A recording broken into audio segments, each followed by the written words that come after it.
So in this Canva tutorial video, I want to show you guys how to add stickers to a design here in Canva. So first thing you have to do is obviously open up Canva, go to your design.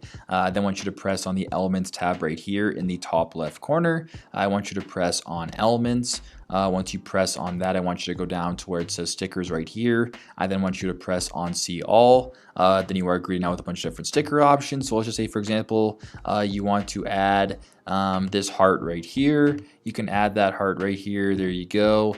It is added. If you want to add this turkey, this Thanksgiving turkey, you can add that as well. And basically just get creative with it, right? There's a whole bunch of different options here. If you want to use the share sticker right here, you can do that, make it a little bit smaller. Basically just play around with it. There's a whole bunch of different options, but that is how you can add stickers to designs here on Canva. I hope this video helped.